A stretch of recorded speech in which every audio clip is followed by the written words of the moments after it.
Good afternoon. This is Celia Lacayo again with LA Social Science, the Associate Director of Community Engagement, as well as a professor in the African American Studies and Chicana Studies, Central American Studies Department. Today we're starting a series of scholars here at UCLA.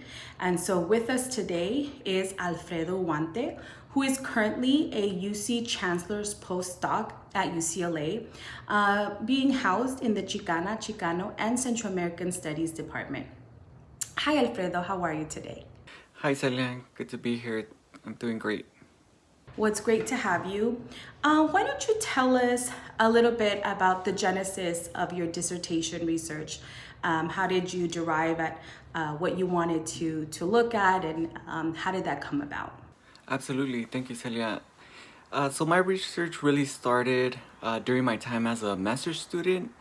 I did my master's at UCLA Urban Planning, and as part of my master's program, we were invited to do a comprehensive project with the local community, with Boyle Heights, and we were asked to conduct a feasibility analysis for a proposed arts district in within Boyle Heights, so Boyle Heights Arts District, and basically my job was to talk with artists and community stakeholders about this proposed project.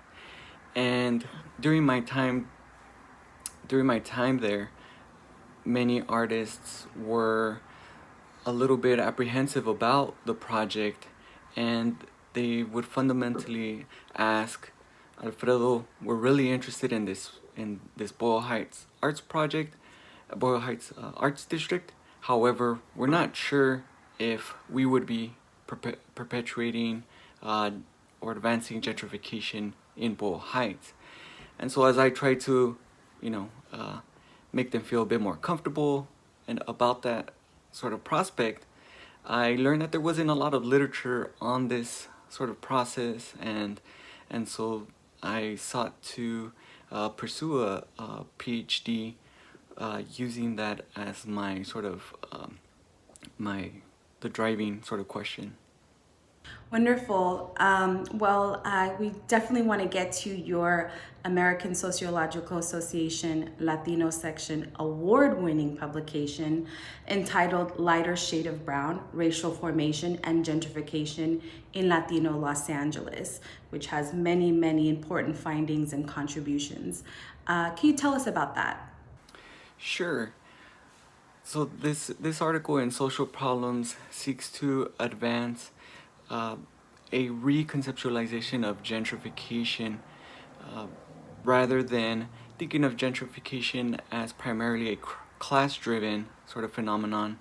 I argue in this article that gentrification might be better understood as a race-driven phenomenon, and really I seek to tease out the way race is constituted and reconstituted, particularly in neighborhoods uh, in this like Boyle Heights, with in Los Angeles, in which the population is majority Latinx, right?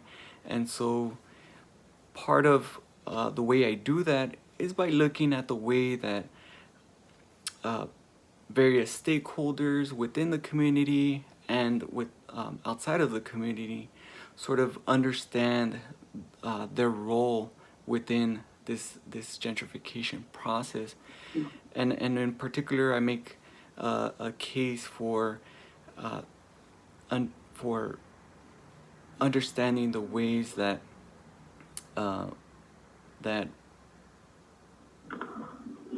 that Latinos might sort of see themselves as uh, providing an alternative to gentrification through this new gentrification process, um, but maybe simultaneously advancing gentrification as they do so.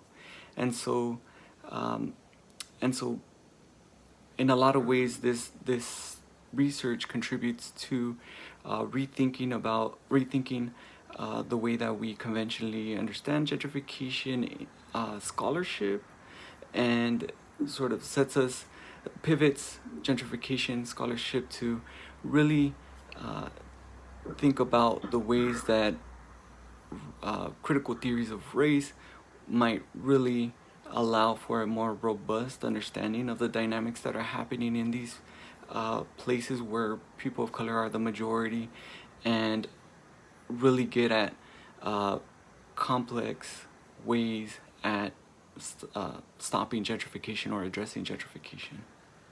Wonderful. You've established yourself as an expert in your field, even as a junior scholar, and we wanted to know where your future research is heading. Sure, thank you, Celia. My future research is primarily interested in looking at transit-oriented development in communities of color, and looking at the ways that people of color sort of perceive and interact with transit-oriented systems. And specifically, I'm really interested in understanding the ways that light rail has impacted communities of color. As we all appreciate, light rail construction has really taken off over the last few years, and across cities. It's not just Los Angeles, Denver, Phoenix, and a lot of these times they're traversing through communities of color, and so I'm really interested in the ways that people of color have been impacted by these systems, not only in terms of the ridership, but also the physical sort of impact, right? Wonderful. Well, we can't thank you enough for your time. And again, if you want to look Alfredo Huante up, he has wonderful, wonderful research, and we should definitely keep looking to him for these areas of expertise. Thank you, Alfredo, for your time. This is Celia Lacayo with UCLA LA Social Science, and we will catch you next time. Thank you.